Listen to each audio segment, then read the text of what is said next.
Welcome to A Case for Grace. In this episode, we are going to be a little edgy, a little controversial, but that's just how we do it here. And today we're going to be speaking about why we believe and why it could be possible that Jesus may be anti-religious, opposed to religious, despite having a religion built up around him and his message. Now, I want to context this a little bit because Cliff Ketchell, and I'm definitely saying his name incorrectly, and I apologize, Cliff. I'm sure you'll never watch this. I think I would probably pass out if you did, because I think you're awesome. But he calls himself interdenominational, and that's something that that really lands for us. And what that means is that we believe that your relationship with the Lord is actually what is linked to your salvation, opposed to the denomination that you practice. So there are Catholics that are absolutely have salvation. There are Protestants that have salvation. There are Seventh-day Adventists that have salvation, providing you believe in the Trinity, and there are similar theological. You believe Jesus is your Lord and Savior. You believe in the Holy Trinity. There are a few theological differences outside of that, but providing you do that and you have that. And you trust him. And you trust him and you have the relationship with him, we believe that you can still be saved regardless of what religious ceremonies. There's 40,000 denominations or 50,000.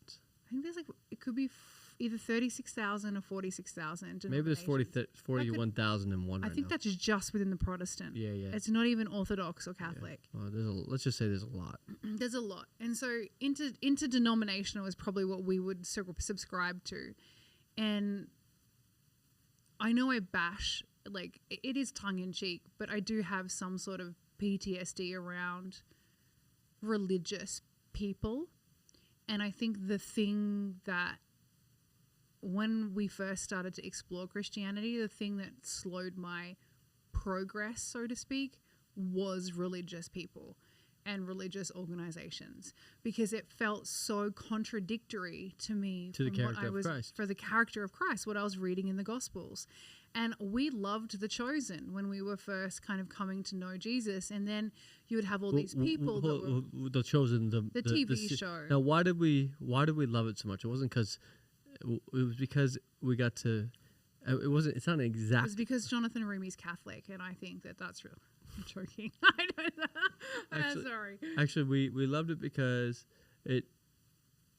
especially as early Christians, it gave us a visual to kind of comprehend things a bit more.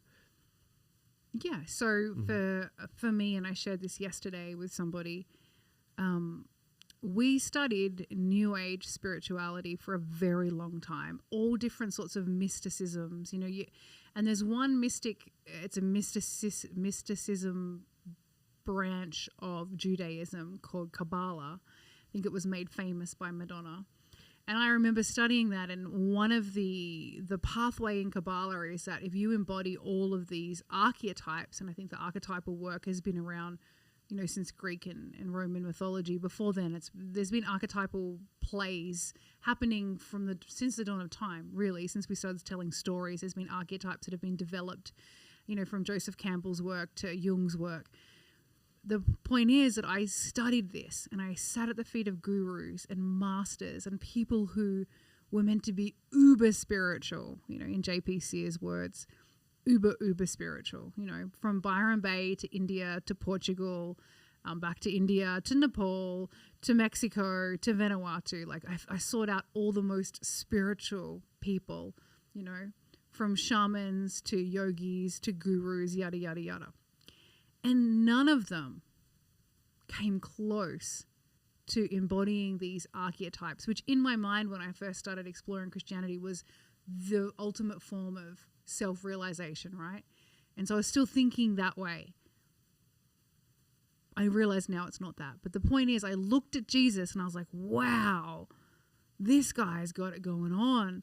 I was watching The Chosen and being like, I've sat at the feet of so many human beings, and not once has any of them been able to encounter the dichotomy of existence, from using fierceness to gentleness, from the lion to the lamb.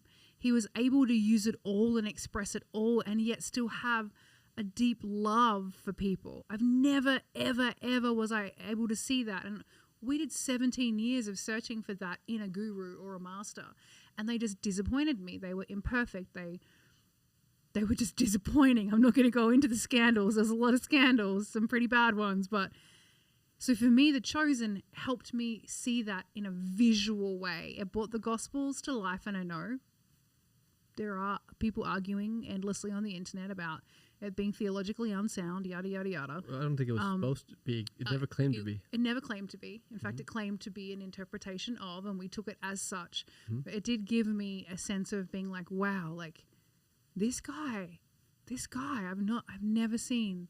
I've been searching for the truth my whole life through people, and never has anyone been able to embody all elements of the human experience and still have such a high standard in how he interacted with people. I'd never been able to see it. So that changed the game for me. And when I looked at religion, I saw the opposite. And so... When you say you saw the opposite, do you mean in the behaviors, the characteristics, their character, when people were... all of the above. When religion was more important than relationship? Yeah, all of the above. And being interdenominational, as Cliff calls it, I don't necessarily think that one denomination has got it right. I think there are imperfect people doing the best they can within all denominations. And it doesn't matter what denomination they are, some of them have the most beautiful relationships with the Lord, and they put relationship first. You know what? And for the people who have the relationship first over religion, you know, when it comes to that moment when we all meet Christ, in that moment, what will be the unifying factor? We might have different theologies, we might have different ideas, and we'll all have a piece. No one will have all of it. But what will be the unifying thing is when presented with the evidence and the truth about God's character, or things that we will go, you know, I was wrong, and that is correct, and I admit it. That is not the way. I'm going to try this now. When presented with evidence, we're willing to go, oh, and as long as it makes sense, change. That's because we are committed to the truth, versus not our truth. I think that's an important distinction. Committed to the truth versus our truth. Which means that sometimes you can be accused of being progressive or wishy-washy, or, you know, having dangerous theology. I'm trying to think of all the things that people have said. There are many people that are terrified to step outside of religious order, and I don't know why. Like, and the good Christians, like good people that have been kind in my experience of them.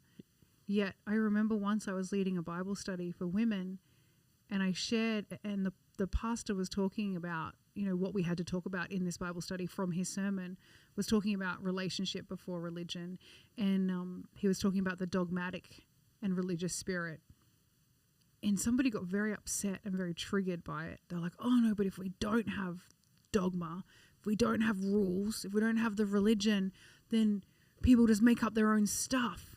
And they were very triggered by it.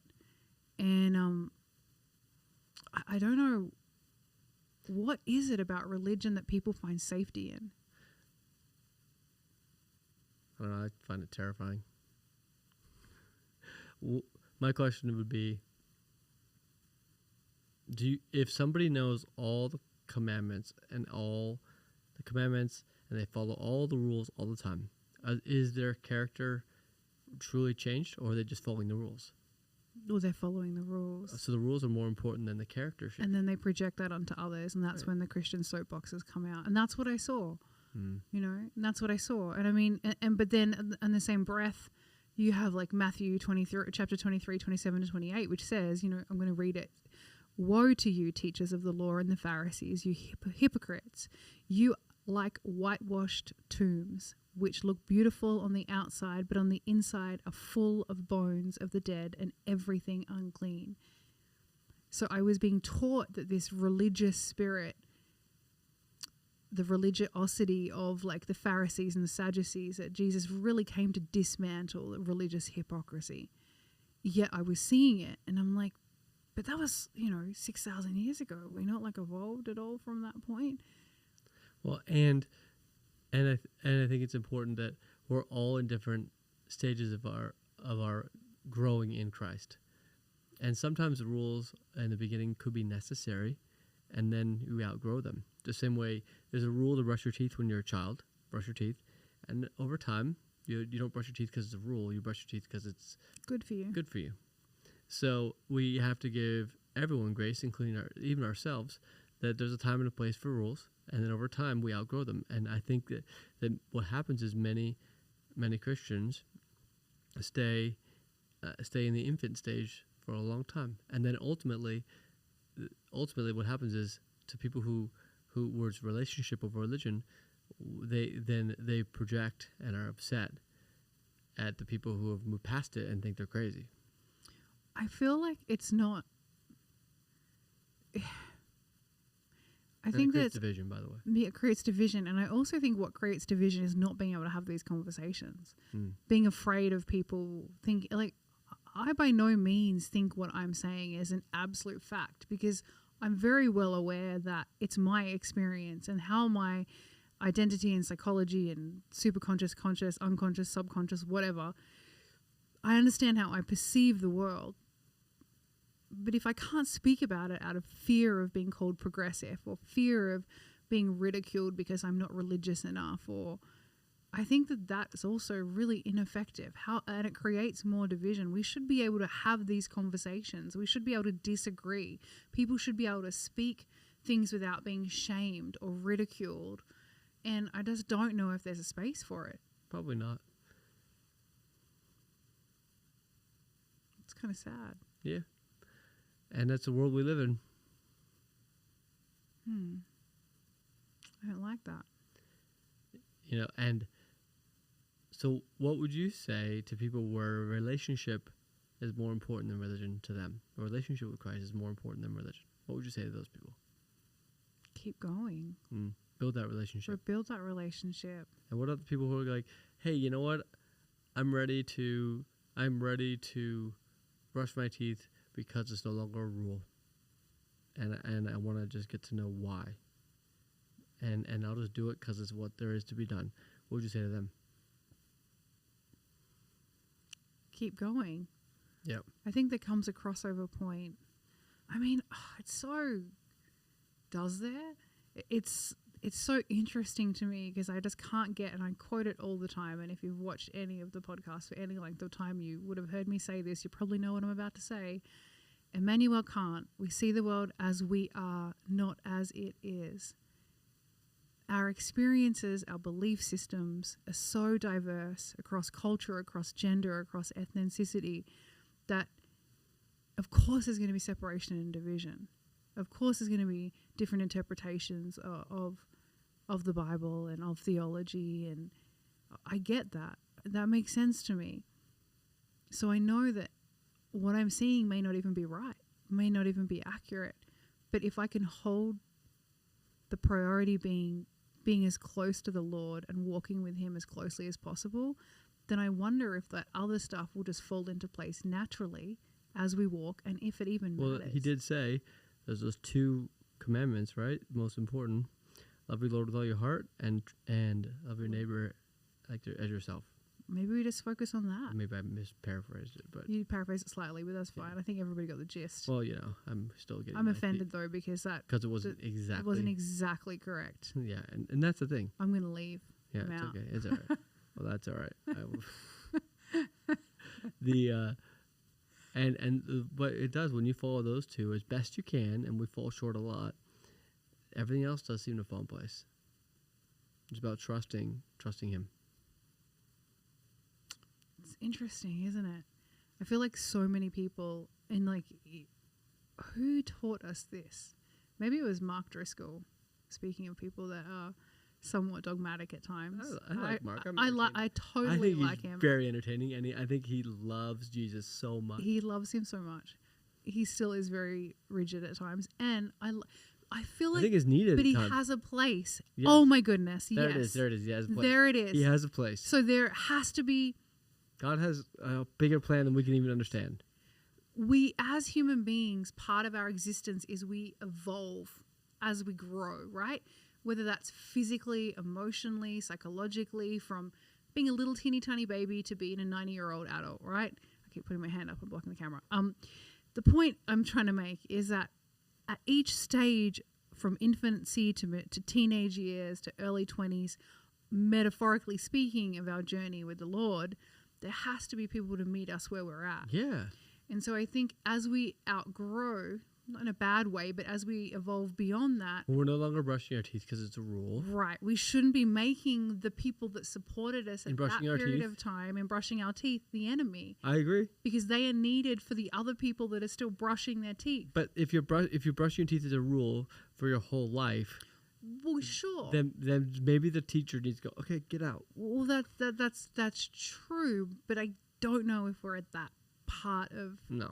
I don't think we're But that self-reflective yet. I like what you're sharing, which is basically there are teachers. God has put teachers in so many positions. Yeah, because all the teachers I loved in the beginning of my walk with the Lord were just like, everybody else is bad. You're all doomed to burn in an eternal damnation of hell. I don't know, I'm just using words that sound terrifying. Like, I loved them. I was like, yeah, you're all wrong. You suck. Disney's evil. Like, I don't know. Well, Disney is probably. No, I know. I'm just like, I just remember watching a reel about that. But the point is that I needed that at the time because I came from the new age where everything was like, it's all relative. Yeah, so you need the polarization. So I needed that polarization to anchor me. And without God it, put them there. correct. Okay. And then I made the mistake of them making them wrong rather than going, hey, like that was just a stage and there are other people that need that stage. So you know what you need? What? Jesus, forgiveness. Boom. Grace. And that is another reason why Jesus, I think, is anti-religious, because religion is about rules. Jesus is about grace. Right. Agreed. So give them grace, give us grace, give everyone grace. I'm going to be thinking about this all week. It's so Okay. interesting. Well, on that note, it was a good You're show. going to wrap up the episode? You should look at the camera and wrap up the Or episode. which camera? There's like 20 of The them. one right in front of you. On that note, we'll catch you later and sign up and stuff. Bye for now.